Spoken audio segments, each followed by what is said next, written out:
थाइना लेबाक अमदा थवाई पानबा कयागी ई थक्तुना हिंगबा याइसा कौबा बुट अमखक लैरम्मे महाक्सी मियामना खुंदाबा मफमदुदगी खरा लापतकना लैबा असुकपा उमंग अमदा मकोल सारगा लैरम्मे नोंगमा नुमिदांग वारमगी मतमनी मीगी ई थक्तुना हिंगबा फत्रबा बुट याइसादु इरोय लाबा अमगी ई गट गट लाउना थक्लगा लैरम्मे अदुगा मतोमदसु असुमना हाइजरम्मे ऐसी असुमाइना सांगागी ई थक्तुना लेरक्लिबसी फनदी कुइरेसे तगत तगत तेकपा मीगी ईदो पोंग पोंग साना थक्किदबा कुइरेदा हाउदी हाउख्रबनिदको ताइबंग मिउइबगी ईदो अस मदुगी महाउदो निंगसिंगलुबदा लैगासे तिनदुम सुमा इदा हेरा ऐसु मियामना किनरबा याइसानिदना अदुगा आइना तौगे खनख्रबदी ngamloidaba thabaksu leite phai adudi ai hayengmak aigi ikosi thalok-tuna taibang miyoibana khundaraga leiba mafamthuda hektamak chatlaga aina puba yaba miga leibra haibadu hektamak yenglorake aduga migi ido ibukse pen hek thaktok haibadone asumna mathangi numitta yaisana miyamna khundaraga leinariba mafam adomda laklamme mafamdu yoraba matamda mahaki sakti sijinaraga lam haudong masa amakhak olaga miyam taba khun adomda sangsilaklammi matawasumna but aduna haudong saraga khundugi yumthong kudingda sanglaga mahakna phaba yaba mi thiba hauraklammi tanja asimaktada yamna solabi yamna sulaira khrabi hanubi amana sumangda phamlaga tan machet khara saraga leiramba mahakna thengnarammi aduga imunglomdagina masanupi amana ising khara puthuraktuna asonbi mamada piramme aduga hairamme ima se ising sida tando luplaga saro ngasi di sensu amata leitre aduna tan siga saminanaba ensang thongningai leitre horendi inawai ibani ne satlaga umangdagi karino sabiya ba ensang manama singkhara thirabasu thirurage ibema satkinuda saningai leitrabasu ne ima sara adum helaga khangage Laisabina koina umangda adumna ensang thiba satchibadudi ima pandine hai madugi mahutta na koina sariba phido maduda namai onsilaga na pokning sangna adum sauda ima phisu saniye ima su yengsinni pare ima inawa ibani phi amuk sarukhige inaw tonbido imagi nakta thadoraklage aduga imagi sikliba khongkhutto noiraga seba tahollaro hoi suzaruro mama masana ngasaidagi sanariba warisi haudong olaga leiriba but adunasu loina maktari bane aduna mahaki wakhalda karigumba laksing amakhak lakpa hauraklamme aduna matomta khanjaramme hai masigi lairabi mama masa singase laina phaba yagani se aduga hanubi sidi yamna sulairabi oibanina masanupi singasidi mahakna aun pot piduna luhumbi ba haibadumadi oithoklaroi wane aduna ai masak matau phachakraba nupa amagi saktam lauraga hayengsi hanubi sigi masanupi amabu hekta aigi nupi oijarage haina hairage hais adubu ngai khone he kariguma nupi duna aigi wasibu yaraktabadi kamdogba hera aisu but yaisani dana mana yada laktabaga ya ponte phajaba nungsiba wahi kaya marum haidana hektamak themlaga loireda asumna khanduna mamaidu leithoktuna satke tawramme tanja asimaktada solabi hanubiduna haudongdu ukhraba male aduna haudongdu da nungsina kauraga hairamme haima nangdinga saidagi aigi phizigi marum sida lumlaga leiribo oireko sesse aigi tanmasese nangsu khara sararo asumna haiduna tanmaset amabu haudong duda thabiramme haudong adusu tanmasetu chiklaga adumak senkhre ngai hakki matungdadi haudong du masagi asingba saktamda onthoraklamme aduga mayada chikliba tandu leimaido othoktuna hairamme thui asak hautaba tansibu saraga kamdongna hinglibano khangdene he makoigi hanubi mama masase pharaga ichup to babu tanbu tansila eda asuk yamna hawtaba tansibu saraga hingliba makhoigi masada seliba idubu kamaina mahau laigadoribano adubu oiningbo oishanu mama masa adubudi phadaba yade maramdi khonsida lairiba yomsing asidagidi makhoigi yumduna khwaidagi lairaba aduga khwaidagi su tona laiba imungnido aduna karigumba makhoibu aina pharabadi aigi ithakta kanamatanasu laman khumlak loidoribane adubu ai ngasigi oinadi potharage hayeng ayuk nganna hektamak satlage asumna numituma haukhre mathangi ayukta bhut yaisadu yamna singlemna phajaraba ina khunba pakhang amagi saktam lauraga hanubi mama masagi mayumda laklamme ngasisu hanubi du sumangda phak ama tharaga nungsa yairaga leiramme madu ubada yaisana tapna hairamme ima karigumba amatang hangjageba aisi yamna lapa mafamdagi laksabane aduna aidi ima hoge khonsida minausu oire aduga khangna sanabasu amata laite imana aibu nungsibirabadi ising khajiktang thaksakhige aina pujarakpa isingdo adusu lambida thakpada loithokre hanubidu mamai tapna non khalaktuna lakliba nupadu kanano haina yengi mahakna lakliba nupadu hek uba matamda yamna ina khunba mabuk mapau yamna phaba pakhang ama oina khankhre aduna khonjel du tapna hairamme ibungo yani ima nangi isingdo puthok halake ko se morasida ngaihak phamola asumna haiduna imunglomda mamai onsilaga masanupi ahaldubu kauraga hairamme ho ibema taribro thaknana ba ising khajektang kala uhe masanupidusu thunamak ising kallaga mapanda thoraklamme masidagi hanubiduna masanupiduda amuk hairamme ibema isingdo mangda phamliba nabungsida piyu masanupidusu isingdu yaisada piramme aduga amukso hanglamme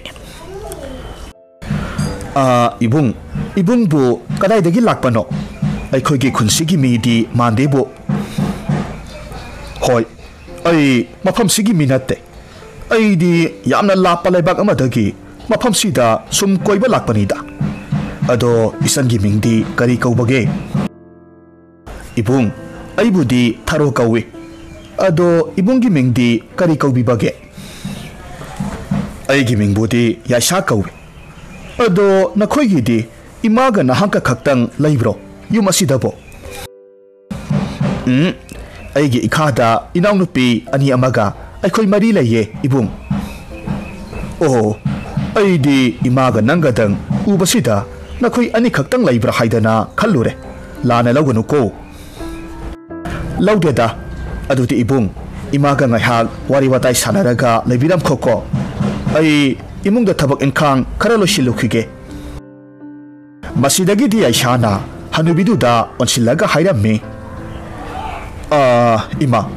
nasa wa amakhaktang haijageba nasana haijagadoriba wase imana masong pak naide usitte haidana khanbigadoribra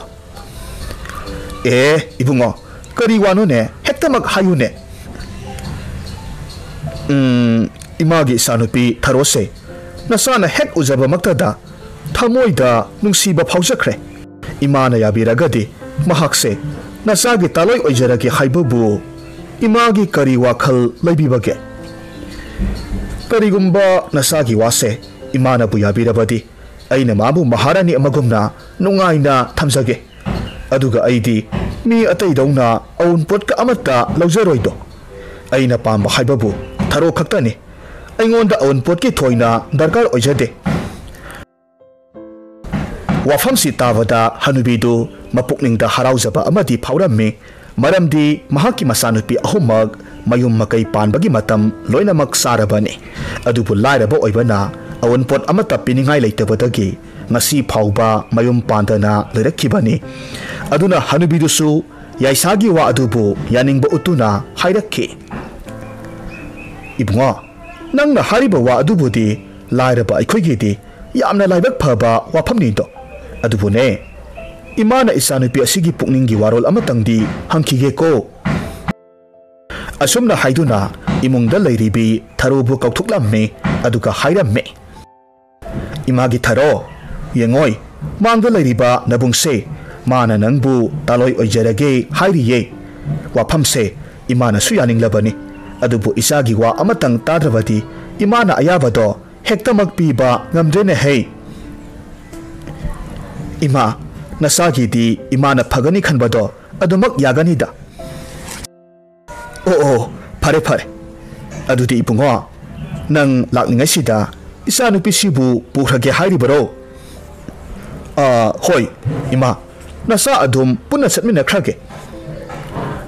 Asumna Tharodu manaunupi amadi solabi mama adubu aroibo oina amuktang konjaramlaga yaisaga punna satmina kre. Pana sangna leptana asum lakpa matamda Tharodu waraklaba male sor thabet honba hauruklamme. Magi mataw aduda yaisana nokphet tawraga hangi. Tharo, nangbu warabro, ngayak pothakisiro. Yaranida. Ado, nahaki yum yawadaba kayam watlibage. Yawadawreda. Tu, ada khara laptakna uriba umangse, masi hek lanthukpagadi aigi yumdo adum yauragadabane. Asomna wari sanaraga asum lakpasida umangdugi manungda sangsilaglamme. Mafamduda yamna saukraba imam mamlaba surung amakak lairamme. Surungduda makut tilaga yaisana hairamme. Tharo, tu, masigi surungse, masi adum pautuklaga aigi yum lairabani. Ha, karino haribasibo, asuk yamna mamba surungsidi, aikoi anina karamaina pautukadawribano. Adugid nang karisiwarugano. Ay di mapamsay, tuway na lantok lansin tawraga sa lavanina, karisulay ba na teta? Ado na hakpo, kibro. Hoy, karakiye. Kigano da, ay yawri ba sidi? Ay lairingay da, nangonda ka namata na, sokpa yaro. Lao, ay mang tarage ko. Aduga nang na ay kuzing say, paraga itong da inarao. Tharosu, yay sabot hazabana, magi matong inaraga, surungdugi manungda adumak sangsin kre. Asumna haujikti makoy animag surungdugi iroy loiba mafamduda yawramme. Mafamduda ay koy na laynariba yum asigumna ka mayam amasu layramme. Madu uba matamda Tharodi pungak ngakre aduna hayrakki. Masidi mi amana laynana ba yum amagumna ka kayamarum amasu laydana. Aduga ay koy anina surung sidagi kamayna paudugtuna chatkadawribano. Wapamsi tavada yaisana yamna kana noktuna mahaki asengba sakamda onthoraklamme aduga hayrakki. Haha, Tharo haibi apangbi, nangbu aina moithiam tawraga mapamsida pharaga purakpani. Aise sahinga hingi I thakpa bhut amakhakni. Nangbu aina phaduna I thakki haidana puraklibani. Adubu nangi samjaba na ong natawasida aina sunangbu nungsiba phauredo. Aduna karigumba nangna aina haiba wa kudingmag illavadi nangbu hatpidana aigi nupi oiraga adumak thambige. Aduga karigumba aina haiba wasida yadravadi nangi nangakto thektuna I chupkadabani. Kanglabra. Tharo kibana wangangba phauba thokidre tuminna masi amada tasilaga thak niklaga laikre. Masidagi yaisana ka amada sangduna pikliba gombir amakhak pharaga puthoraklamme. Aduga gombir dugi mangaktu kakthatlaga madudagi tarakpa idu chafu masa amada hapchilamme. Aduga chafu dubu Tharoda piraga hairamme. Se masigi ise thaksillo. Masibu nangna hek thakpaga nahaksu aigumna bhut ama olagadabani. Aduga aikhoini punna nungaina hingminasi. Adubu mana hariba wa asidi Tharona yaba kauba laikhidre. Matawaduda yaisasu yamna sauraduna Tharogi mangaktu khangpai pasilaglamme. Aduga magi thauraba mayaduna I suptuna Tharobu hatoklamme. Matam kuinadagi taibang miyoibagi I thakpa phangludraba yaisadu nahongna na Tharogi phongphong saba idu thaksaba matamdadi mathamoidu pungpen pelamme. Aduga hairamme. Ontok na so hawkredago Tharo lairabigi isidi. ꯑꯩꯅ ꯃꯈꯣꯏꯒꯤ ꯃꯃꯥ ꯃꯆꯥꯁꯦ ꯇꯟ ꯆꯥꯕꯅꯤꯅ ꯃꯈꯣꯏꯒꯤ ꯏꯗꯨ ꯃꯍꯥꯎꯒ ꯂꯩꯔꯝꯂꯣꯏꯗꯕ ꯃꯥꯜꯂꯨꯕꯅꯤ ꯑꯗꯨꯕꯨ ꯃꯁꯤꯗꯤ ꯆꯥꯛ ꯆꯥꯕ ꯃꯤ ꯑꯃꯗꯒꯤꯕꯨ ꯍꯦꯟꯅ ꯍꯥꯎꯔꯒ ꯂꯩꯔꯝꯂꯦꯗꯅ ꯀꯥꯟꯅꯗꯦ ꯑꯩ ꯅꯣꯡꯃ ꯅꯤꯅꯤ ꯂꯩꯔꯒ ꯊꯔꯣꯒꯤ ꯂꯩꯍꯧꯔꯤꯕ ꯃꯅꯥꯎꯅꯨꯄꯤ ꯑꯅꯤꯗꯣ ꯃꯊꯪ ꯃꯊꯪ ꯐꯥꯔꯨꯗꯕ ꯌꯥꯗ꯭ꯔꯦ ꯑꯁꯨꯝꯅ ꯋꯥꯈꯜ ꯅꯨꯡꯉꯥꯏꯅ ꯈꯜꯂꯒ ꯂꯩꯈ꯭ꯔꯦ ꯅꯨꯃꯤꯠ ꯈꯔꯅꯤꯒꯤ ꯃꯇꯨꯡꯗ ꯌꯥꯏꯁꯥꯗꯨ ꯍꯥꯟꯅꯒꯨꯝꯅ ꯐꯖꯕ ꯅꯨꯄꯥꯗꯨꯒꯤ ꯁꯛꯇꯝ ꯂꯧꯔꯒ ꯊꯔꯣꯒꯤ ꯃꯌꯨꯝꯗ ꯑꯃꯨꯛ ꯂꯥꯛꯂꯝꯃꯦ ꯑꯗꯨꯒ ꯋꯥꯈꯜ ꯌꯥꯝꯅ ꯅꯨꯡꯉꯥꯏꯇꯕ ꯁꯥꯔꯒ ꯊꯔꯣꯒꯤ ꯃꯃꯥꯕꯨ ꯀꯧꯔꯒ ꯍꯥꯏꯔꯛꯈꯤ ꯏꯃꯥ ꯍꯣ ꯏꯃꯥ ꯅꯆꯥ ꯂꯥꯛꯆꯔꯤꯌꯦ ꯏꯃꯥꯕꯨ ꯂꯩꯇꯕ꯭ꯔꯣ ꯍꯅꯨꯕꯤꯗꯨꯁꯨ ꯁꯣꯂꯤ ꯃꯥꯔꯤ ꯃꯄꯥꯟꯗ ꯊꯣꯔꯛꯂꯝꯃꯤ ꯑꯗꯨꯒ ꯍꯥꯏꯔꯛꯈꯤ ꯍꯩꯃꯥ ꯏꯕꯨꯡꯉꯣ ꯅꯪ ꯂꯥꯛꯂꯤꯗꯅ ꯂꯥꯛꯎ ꯂꯥꯛꯎ ꯆꯪꯂꯛꯎ ꯅꯪꯕꯨ ꯅꯊꯟꯇ ꯂꯥꯛꯄ꯭ꯔꯣ ꯏꯆꯥ ꯊꯔꯣꯗꯤ ꯌꯥꯎꯔꯛꯇꯕ꯭ꯔꯣ ꯏꯃꯥ ꯅꯆꯥꯅ ꯂꯥꯛꯆꯔꯤꯕꯁꯦ ꯊꯔꯣꯒꯤ ꯄꯥꯎ ꯄꯨꯔꯒ ꯂꯥꯛꯆꯔꯤꯕꯅꯤ 마디 마사 얌나 깐나 ngamhaudadu나 lehaure ha isa tharobu masa ngamhaude haiba nate kayam kana ngamhaudabage ibungo ima masabudi kharadi phahurabani aduda koina sa thaktana naraga lerakpaduda masado ison solaga lehauriba aduna tharona manaunupi yaimado magi seba tobina ba haiduna amukta lawru so haiduna ai tharakpani fare fare adudi ai thambalda hage ko aduga nakhoini punna hek chatmi nakro asumna haiduna amuk makha tarakki hai thambal taribro nangbo mapanta amukta thora un he ima kari haige haima itaisu lakpiramidana isedi yaraktabro thambal nasedi naraga lehaure magi seba tawnana ba nangbu amukta lawru so haidana nasena aibu tharaklibani ha kari haiba isibu na haure haiba itai kayam kana ngamhodabage yamna kana ngamdabadi nateda aduda magi haksangdo yamna solaga lehauriba oho adudi phare itai haujikmak hekta punna satkrasi asumna haineduna makhoi anidu yaisagi mayumda lakminnarammi aduga mamangda tharoda haikibagumna thambaldasu yaisana magi nupi oinanaba hairammi adubu wasi thambalna yadabadagi haujikti mahaksu hatokre masidagi matam kharagi matungda khwaidagi atonbi thambal laikasu amuk phananaba yaisadu laklamme handaksu mama masa anidudi khangdabanina thambal laikabu yaisaga punna amuk laklamme asumna hanagi matawgum handaksu yaisana thambal laikabu magi nupi oina lainanaba hairaklamme adubu thambal laikadi loksing saubini aduna mahakti masem anigumna but asida akan athau saraga singnarudre maduki mahutta mahakna them nauduna yaisabu tethananaba moithem tauba hauraklamme amukta tapthabi khuo pamuba aidi nangi phajaraba miyoibagi saktam adubudi haujik oiriba nangi asengba saktam se masina bu hena kalak sakhreda aibu nangna nungsibiduna nangi nupi oyu takpi bado aisu yazare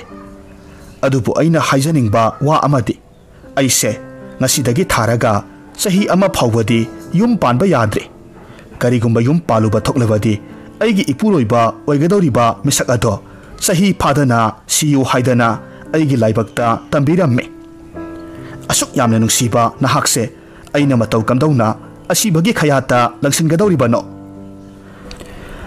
aduna nahaknabu yabirabadi aibu sahi amagi matam pinabiyo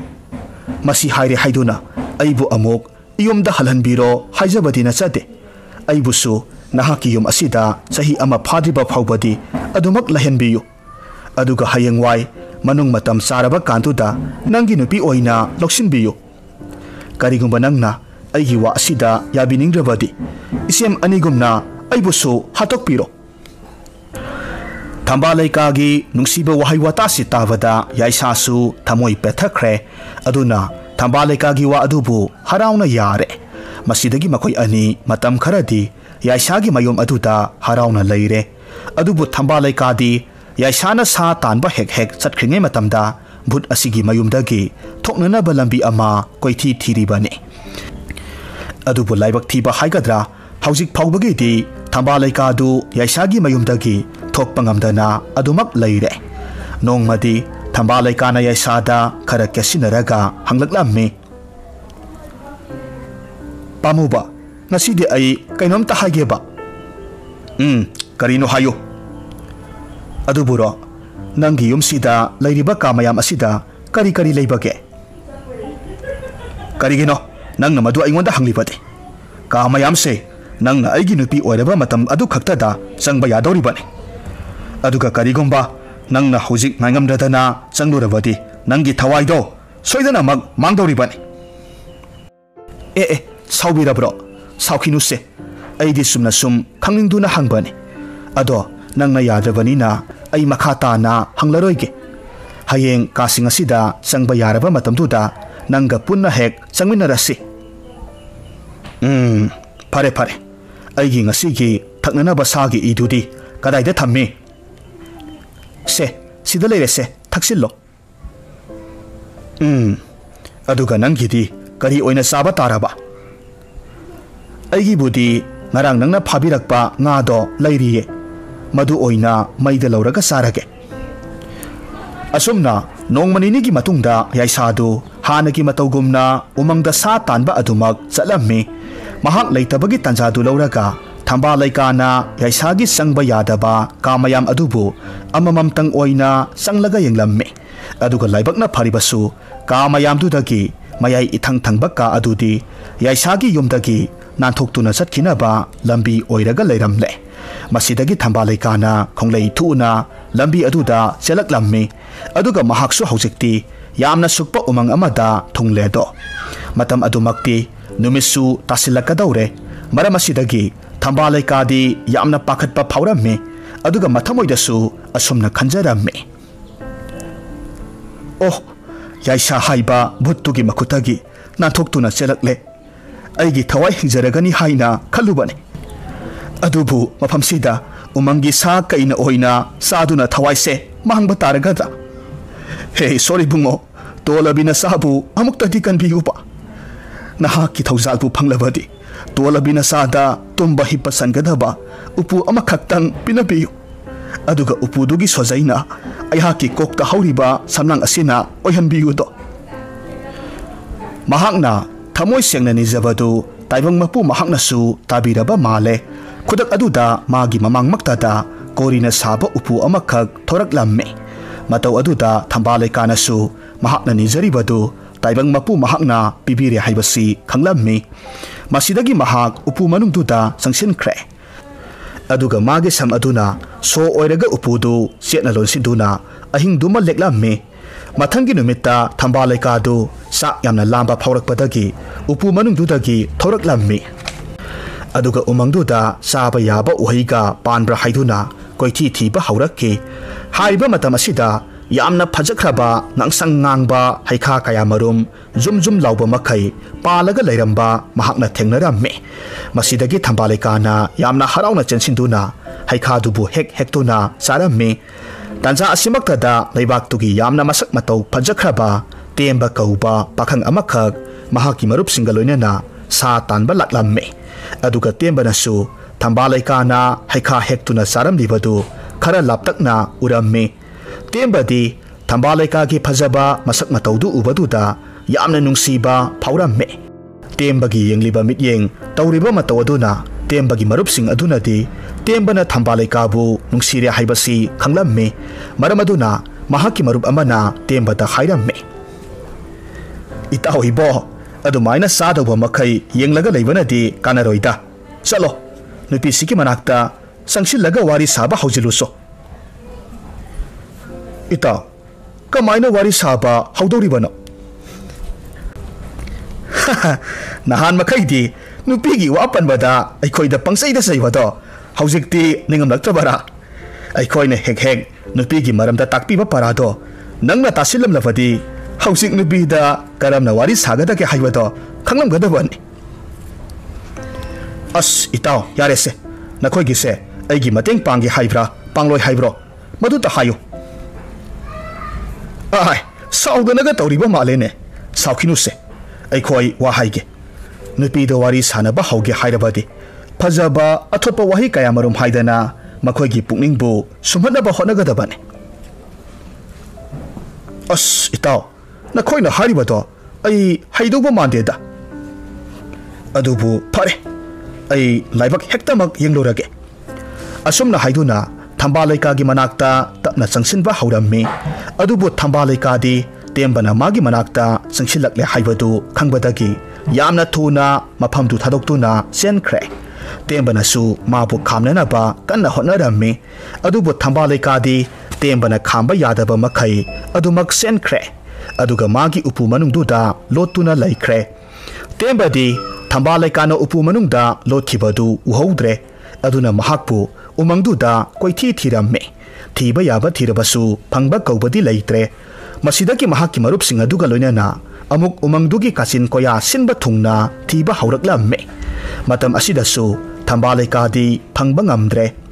masidagi tembagi marup amana yamna saukhraba upu amana taraga leiribadu uraklamme madhu uba matamda yamna ngakna hairamme itaksing mangda leiriba upusidi onthokna su saukre aduga asuk yamna phajaba upusidi matau kamdongna asukpa umangsida leiramlibano hoin he ita umangsidi mi taba laikai gasu phana yamna lapnaribane ngaikho ita aigi wakhalda karigumba singnaba ma leire ngasagi nupido masigi upu manungsidaga lotuna leirambasu yai aduna aikoi mayam sangdana upuse amuktang hangduktuna yengsi yai yengsi lao asumna hainaduna makhoi mayam sangduna upudo hangduknana ba kanna hotnaramme adubu upudu di hangdukpa ngamgadabadi thambalaika gi masam adu khaktana ngamgadabani maram asidagi makhoina phana kanna hotnaduna su upudu di hangdukpa ngamdre masidagi makhoi mayamdu upai leitabadagi upudu tembagi mayumda puraga laklamme aduga mahaki kada khillaga thamkhre ahingi matamne tembadi nungsa marakta sa tanba chalubagi waga wabane mapabungna magi damak thongliba saklen adu phauba saba nangdana adumak tumthakre masidagi mapabungna magi saklendu mahaki kada thangjillaga thambiramme ahingi thenglaba matamduda thambalaika sak yamna lambadagi upududagi thoraklamme aduga tembagi khillaga thamliba chagluk adubu yamna hauna saba hauramme matam asimak thada tembasu mitkap thoraklamme mahakna thambalaika bu amuk hanna uba phangbaduda yamna harauramme aduga sak saribi thambalaika da tapna hairamme isan nang karisuki gano aidi nangbo ahanba uba maktada yamna nungsiba phaukhre aduna nangina nakta aigi nungsiba se phongdokke haiduna changakhibane aduba nangdi aibu uba maktada yamna thuna mak senkhre ibung aigumlabi lamlanbi amabu ibungna kamdongna nungsiruribano adugi sumathakta aidi lamlanbi ni aigumbi masak masa khangdabi amabu kamdongna yumsigi mau oina ibungi ahal laman singna loksinba pamdawribano adugi oirabadi nang karisuwaganu yumsida leiribase aiga pabaga khaktane aduga pabanasu aina apaba nupi amabu mamau oina pusilakpa matamda mahakna soidana mak loksindawribane mataw asumna makhoi anidu amana amagi maramda haineduna sakhang nakhre aduga tembanasu mapabungda haijaraba matung haujikti makhoi ani yamna saungna lohonglamme amasung nunga yaifana leiminakhi nakal amaromtana tembabu yamna pamjaba mabu yamna ngaujaba numitlei kaubi leisabi aribi amasu makhoigi lekai aduda leiramme mahakti temba amadi thambalaikana lohongkibaduda mathamoidu prok prok sakpa makhai sauninglamme maramasida mahakna thambalaikabu kamdongna hatuna tembada amuk leisige haiduna wakal kayama khanba haukre hariba wafamsi temba amadi thambalaikana karisu khanglamde nongma thambalaikana makhoigi ingkholda mana masing khara tharammi hariba matam asimaktada numit leidu makhutta polang masa ama paiduna lei thiba laklamme numit leina ꯊꯝꯕꯥꯂꯩꯀꯥꯅ ꯃꯇꯣꯝꯇ ꯏꯪꯈꯣꯜꯗ ꯊꯕꯛ ꯁꯨꯔꯒ ꯂꯩꯔꯝꯕꯗꯨ ꯍꯦꯛ ꯎꯕꯃꯛꯇꯗ ꯃꯇꯥꯡ ꯆꯥꯔꯦ ꯈꯟꯗꯨꯅ ꯃꯅꯥꯛꯇ ꯆꯪꯁꯤꯜꯂꯝꯃꯤ, ꯋꯥꯔꯤ ꯁꯥꯟꯅꯕ ꯍꯧꯔꯛꯂꯝꯃꯤ꯫ ꯍꯩꯃꯥ ꯊꯝꯕꯥꯂꯩꯀꯥ, ꯅꯪꯕꯨ ꯏꯪꯈꯣꯜꯒ ꯀꯣꯏꯕꯒ ꯍꯩꯖꯕ꯭ꯔꯣ? ꯏꯆꯦ, ꯍꯩꯕ ꯅꯠꯇꯦꯗ, ꯍꯩꯇꯕꯁꯨ ꯍꯩꯇꯅ ꯈꯔ ꯈꯔ ꯁꯨꯝ ꯇꯝꯁꯤꯜꯂꯤꯕꯅꯦ꯫ ꯑꯩꯈꯣꯏꯒꯤꯗꯤ ꯃꯤꯒ ꯂꯩꯖꯗꯕꯅꯦ, ꯄꯥꯕꯒ ꯃꯈꯣꯏ ꯄꯥꯕꯨꯡꯒꯅ ꯊꯕꯛ ꯆꯠꯊꯣꯛꯈ꯭ꯔꯕꯗꯤ ꯏꯪꯈꯣꯜꯁꯦ ꯌꯦꯡꯁꯤꯟꯕꯤꯅꯤꯡꯉꯥꯏ ꯃꯤ ꯑꯃꯠꯇ ꯂꯩꯇꯦꯗꯣ꯫ ꯑꯗꯨꯅ ꯑꯩꯁꯨ ꯏꯪꯈꯣꯜ ꯀꯣꯏꯕ ꯍꯩꯅꯅꯕ ꯍꯥꯏꯗꯨꯅ ꯍꯣꯠꯅꯔꯝꯂꯤꯕꯅꯤ꯫ ꯐꯩꯗ ꯐꯩꯗ, ꯑꯗꯨꯝꯅ ꯍꯣꯠꯅꯒꯗꯕꯅꯤ ꯏꯅꯥꯎꯁꯤꯗꯤ꯫ ꯍꯣꯠꯄꯨ ꯍꯣꯠꯅꯔꯕꯗꯤ ꯃꯍꯩ ꯆꯥꯗꯅꯤꯡꯉꯥꯏ ꯂꯩꯄꯣꯟꯇꯦꯗ꯫ ꯑꯗꯣ ꯅꯪꯕꯨ ꯍꯧꯖꯤꯛ ꯌꯨꯝꯁꯤꯗ ꯅꯊꯟꯇ ꯂꯩꯕ꯭ꯔꯣ? ꯍꯣꯏ ꯏꯆꯦ, ꯏꯊꯟꯇꯅꯦ꯫ ꯑꯗꯣ ꯏꯆꯦꯗꯤ ꯄꯣꯂꯥꯡꯗꯨꯒ ꯀꯗꯥꯏꯗ ꯆꯠꯄꯤꯗꯧꯔꯤꯕꯅꯣ? ꯍꯣ, ꯑꯩꯕꯨꯗꯤ ꯂꯥꯏꯗ ꯀꯠꯅꯅꯕ ꯂꯩ ꯊꯤꯕ ꯂꯥꯛꯄꯅꯦ꯫ ꯑꯗꯣ ꯊꯝꯕꯥꯂꯩꯀꯥ, ꯑꯩ ꯅꯪꯉꯣꯟꯗ ꯋꯥ ꯑꯃꯈꯛ ꯍꯥꯏꯕꯤꯒꯦ꯫ ꯑꯩꯅ ꯍꯥꯏꯗꯧꯔꯤꯕ ꯋꯥꯁꯦ ꯌꯥꯝꯅ ꯑꯋꯣꯠ ꯑꯄꯥ ꯁꯥꯕ ꯇꯥꯒꯗꯧꯔꯤꯕ꯭ꯔꯥ ꯈꯪꯗ꯭ꯔꯦꯗ꯫ ꯍꯩꯃꯥ, ꯀꯔꯤ ꯋꯥꯅꯣ ꯏꯆꯦ? ꯍꯦꯛꯇꯃꯛ ꯍꯥꯏꯌꯨ, ꯀꯩꯗꯧꯕꯒꯦ? ꯀꯩꯅꯣꯅꯤ, ꯅꯪꯅꯁꯨ ꯍꯦꯟꯅ ꯈꯪꯂꯝꯂꯒꯅꯤꯗ꯫ ꯑꯩꯈꯣꯏ ꯇꯦꯝꯕꯁꯤꯗꯤ ꯃꯃꯥ ꯃꯄꯥꯅ ꯃꯇꯣꯝꯇꯅꯤꯗꯣ ꯄꯣꯛꯂꯝꯂꯤꯕꯁꯦ꯫ ꯑꯗꯨꯅ ꯃꯥꯒꯤ ꯆꯥꯗꯥ ꯅꯧꯗꯥ ꯃꯨꯠꯇꯅꯕ ꯃꯆꯥ ꯄꯤꯕ ꯄꯣꯛꯄ ꯍꯥꯏꯕꯁꯦ ꯇꯉꯥꯏꯃꯛ ꯐꯗꯦꯗꯣ꯫ ꯑꯗꯨꯅꯅꯦ ꯏꯆꯦꯅ ꯅꯪꯕꯨꯁꯨ ꯅꯆꯥ ꯄꯤꯕ ꯑꯃ ꯄꯣꯛꯆꯅꯅꯕ ꯌꯥꯝꯅ ꯂꯨꯕ ꯂꯩꯋꯥ ꯑꯃꯈꯛ ꯇꯥꯛꯄꯤꯒꯦ ꯍꯥꯏꯕꯅꯤꯗ꯫ ꯏꯆꯦ, ꯑꯗꯨꯗꯤ ꯑꯩꯅꯁꯨ ꯄꯥꯝꯗꯨꯅ ꯂꯩꯔꯤꯕ ꯋꯥꯅꯦ꯫ ꯑꯁ, ꯏꯆꯦꯅ ꯍꯥꯏꯕꯤꯔꯛꯄꯁꯦ ꯌꯥꯝꯅ ꯐꯈ꯭ꯔꯦ꯫ ꯑꯗꯣ ꯏꯆꯦ, ꯂꯩꯋꯥꯗꯣ ꯑꯩꯉꯣꯟꯗ ꯇꯥꯛꯄꯤꯗꯕ ꯌꯥꯗꯦꯀꯣ? ꯍꯣ, ꯀꯔꯤꯒꯤꯗꯤ ꯇꯥꯛꯇꯅꯤ ꯏꯅꯥꯎꯁꯤꯗꯤ꯫ ꯁꯦ ꯏꯆꯦ ꯍꯥꯏꯒꯦꯁꯦ, ꯃꯨꯟꯅ ꯇꯥꯎ꯫ ꯑꯩꯈꯣꯏꯒꯤ ꯂꯩꯀꯥꯏꯁꯤꯒꯤ ꯃꯆꯤꯟꯗ ꯂꯩꯔꯤꯕ ꯂꯥꯏꯁꯪꯗꯣ, ꯃꯗꯨꯗ ꯅꯪꯅ ꯅꯨꯡꯇꯤ ꯅꯨꯃꯤꯠ ꯈꯨꯗꯤꯡꯒꯤ ꯆꯠꯂꯒ ꯉꯝꯖꯕ ꯍꯩ ꯂꯩ ꯈꯔꯗꯪ ꯃꯄꯨ ꯃꯥꯒꯤ ꯃꯐꯝꯗ ꯀꯠꯇꯨꯅ ꯊꯥ ꯑꯃ ꯆꯨꯞꯅ ꯊꯧꯅꯤꯖꯧ꯫ ꯃꯗꯨꯗ ꯅꯪꯒꯤ ꯅꯆꯥ ꯄꯤꯕ ꯑꯃ ꯐꯪꯖꯗꯧꯔꯤꯕꯅꯦ꯫ ꯑꯗꯨꯒꯅꯦ, ꯑꯩꯅ ꯍꯥꯏꯔꯤꯕ ꯋꯥꯁꯦ ꯅꯪꯒꯤ ꯅꯨꯄꯥ ꯑꯃꯗꯤ ꯅꯪꯒꯤ ꯅꯀꯨꯕꯣꯛ ꯑꯅꯤꯃꯛꯇꯒ ꯈꯪꯍꯟꯕ ꯌꯥꯕ ꯅꯠꯇꯦꯀꯣ꯫ ꯀꯔꯤꯒꯨꯝꯕ ꯃꯈꯣꯏꯅ ꯍꯦꯛ ꯈꯪꯈꯤꯕ ꯊꯣꯛꯂꯕꯗꯤ ꯅꯪꯅ ꯍꯣꯠꯅꯖꯔꯤꯕ ꯃꯌꯥꯝꯗꯣ ꯑꯔꯦꯝꯕ ꯇꯥꯒꯗꯧꯔꯤꯕꯅꯤ꯫ ꯍꯣꯏ ꯏꯆꯦ, ꯑꯩ ꯃꯈꯣꯏꯗ ꯀꯔꯤꯃꯠꯇ ꯈꯪꯍꯟꯖꯔꯣꯏ꯫ ꯑꯗꯣ ꯏꯆꯦ, ꯊꯧꯅꯤꯖꯕꯁꯤꯗꯤ ꯍꯌꯦꯡꯗꯒꯤ ꯍꯦꯛꯇꯃꯛ ꯍꯧꯕ ꯌꯥꯔꯒꯗ꯭ꯔꯥ? ꯌꯥꯔꯒꯅꯤ, ꯍꯌꯦꯡꯗꯒꯤ ꯍꯦꯛꯇꯃꯛ ꯍꯧꯔꯣ꯫ ꯑꯗꯨꯗꯤ ꯐꯔꯦ, ꯏꯆꯦꯁꯨꯅꯦ ꯂꯩ ꯊꯤꯕ ꯊꯦꯡꯈ꯭ꯔꯅꯤ, ꯑꯩ ꯆꯠꯂꯒꯦꯀꯣ꯫ ꯑꯁꯨꯝꯅ ꯊꯝꯕꯥꯂꯩꯀꯥꯗꯨ ꯅꯨꯃꯤꯠ ꯂꯩꯅ ꯁꯤꯟꯕ ꯂꯥꯂꯣꯡ ꯑꯗꯨꯗꯤ ꯀꯔꯤꯃꯠꯇ ꯈꯪꯗꯕꯅ ꯃꯆꯥ ꯄꯤꯕ ꯐꯪꯖꯅꯕꯒꯤꯗꯃꯛ ꯃꯊꯪꯒꯤ ꯅꯨꯃꯤꯠꯇꯒꯤ ꯃꯄꯨ ꯃꯍꯥꯛꯄꯨ ꯊꯧꯅꯤꯖꯕ ꯍꯧꯔꯒꯦ ꯍꯥꯏꯅ ꯈꯟꯈ꯭ꯔꯦ꯫ ꯅꯨꯃꯤꯠ ꯂꯩꯅꯁꯨ ꯃꯍꯥꯛꯅ ꯍꯥꯏꯔꯤꯕ ꯋꯥꯗꯨ ꯊꯝꯕꯥꯂꯩꯀꯥꯅ ꯁꯣꯏꯗꯅꯃꯛ ꯄꯥꯡꯊꯣꯔꯛꯀꯅꯤ ꯈꯪꯕꯗꯒꯤ ꯃꯊꯪꯒꯤ ꯅꯨꯃꯤꯠꯇ ꯉꯟꯇꯥ ꯍꯧꯒꯠꯂꯒ ꯊꯝꯕꯥꯂꯩꯀꯥꯅ ꯂꯥꯛꯀꯗꯕ ꯂꯥꯏꯁꯪ ꯑꯗꯨꯒꯤ ꯃꯁꯤ ꯑꯃꯗ ꯂꯣꯠꯂꯒ ꯂꯩꯈ꯭ꯔꯦ꯫ ꯉꯥꯏꯍꯥꯛꯀꯤ ꯃꯇꯨꯡꯗꯗꯤ ꯊꯝꯕꯥꯂꯩꯀꯥꯁꯨ ꯃꯈꯨꯠꯇ ꯂꯥꯏꯗ ꯀꯠꯅꯅꯕ ꯄꯣꯠꯂꯝ ꯈꯔ ꯄꯨꯗꯨꯅ ꯂꯥꯏꯁꯪ ꯑꯗꯣꯝꯗ ꯂꯥꯛꯂꯝꯃꯤ꯫ ꯃꯇꯝ ꯑꯗꯨꯃꯛꯇꯤ ꯑꯌꯨꯛꯀꯤ ꯑꯉꯟꯕ ꯃꯇꯝ ꯑꯣꯏꯔꯝꯃꯤ꯫ ꯃꯁꯤꯗꯒꯤ ꯊꯝꯕꯥꯂꯩꯀꯥꯅ ꯄꯨꯔꯛꯂꯤꯕ ꯄꯣꯠꯂꯝꯁꯤꯡ ꯑꯗꯨ ꯂꯥꯏꯁꯪꯗꯨꯒꯤ ꯃꯃꯥꯡꯗ ꯀꯠꯇꯨꯅ ꯃꯄꯨ ꯃꯍꯥꯛꯄꯨ ꯈꯨꯔꯨꯝꯖꯕ ꯍꯧꯔꯛꯂꯝꯃꯤ꯫ ꯇꯥꯟꯖꯥꯁꯤꯒꯤ ꯈꯨꯗꯣꯡꯆꯥꯕ ꯂꯧꯗꯨꯅ ꯅꯨꯃꯤꯠ ꯂꯩꯅ ꯆꯪꯁꯤꯜꯂꯛꯇꯨꯅ ꯊꯝꯕꯥꯂꯩꯀꯥꯒꯤ ꯃꯃꯥꯏꯗ ꯍꯨ ꯆꯦꯜꯂꯕ ꯂꯩꯒꯤ ꯃꯆꯨꯝ ꯀꯌꯥꯃꯔꯨꯝ ꯇꯩꯁꯤꯜꯂꯝꯃꯤ꯫ ꯑꯗꯨꯒ ꯍꯥꯏꯔꯝꯃꯤ, ꯈꯪꯂꯕ꯭ꯔꯥ ꯊꯝꯕꯥꯂꯩꯀꯥ ꯍꯥꯏꯕꯤ, ꯂꯝꯂꯥꯟꯕꯤ ꯅꯪꯅ ꯃꯔꯝ ꯑꯣꯏꯔꯒ ꯑꯩꯒꯤ ꯊꯋꯥꯏ ꯑꯣꯏꯔꯤꯕ ꯇꯦꯝꯕꯕꯨꯁꯨ ꯑꯩꯒꯤ ꯏꯐꯝꯗꯒꯤ ꯂꯥꯞꯅ ꯄꯨꯊꯣꯛꯈꯤꯕꯅꯤ꯫ ꯅꯪꯒꯤ ꯁꯛꯇꯝ ꯑꯁꯤꯅ ꯑꯩꯒꯤ ꯄꯨꯟꯁꯤꯗ ꯑꯀꯥꯏꯕ ꯌꯥꯝꯅ ꯄꯤꯔꯛꯀꯗꯧꯔꯦ꯫ ꯑꯗꯨꯅ ꯑꯩꯉꯣꯟꯗ ꯈꯨꯔꯧ ꯊꯥꯡꯂꯤꯕ ꯅꯪꯒꯤ ꯁꯛꯇꯝꯁꯦ ꯃꯇꯝ ꯆꯨꯞꯄꯒꯤ ꯑꯣꯏꯅ ꯃꯥꯡꯈꯤꯕ ꯑꯣꯏꯔꯁꯅꯨ꯫ ꯊꯝꯕꯥꯂꯩꯀꯥꯅ ꯂꯥꯎꯖꯔꯝꯃꯤ, ꯑꯌꯣ ꯏꯃꯥ, ꯑꯩꯒꯤ ꯃꯥꯏꯁꯦ ꯀꯩꯅꯣꯝꯃ ꯇꯧꯈ꯭ꯔꯦ꯫ ꯑꯩ ꯅꯥꯕꯗ ꯈꯥꯡꯕ ꯉꯝꯗ꯭ꯔꯦ, ꯃꯤꯠꯁꯤꯁꯨ ꯄꯥꯡꯊꯣꯛꯄ ꯉꯝꯗꯕ ꯃꯈꯩ ꯁꯥꯔꯦ꯫ ꯀꯅꯥꯅꯣ ꯑꯩꯕꯨ ꯍꯥꯠꯀꯗꯕꯒꯤ ꯍꯣꯠꯅꯔꯤꯕꯁꯤꯕꯨ? ꯑꯩꯕꯨ ꯑꯃꯨꯛꯇ ꯊꯥꯗꯣꯛꯄꯤꯌꯣ꯫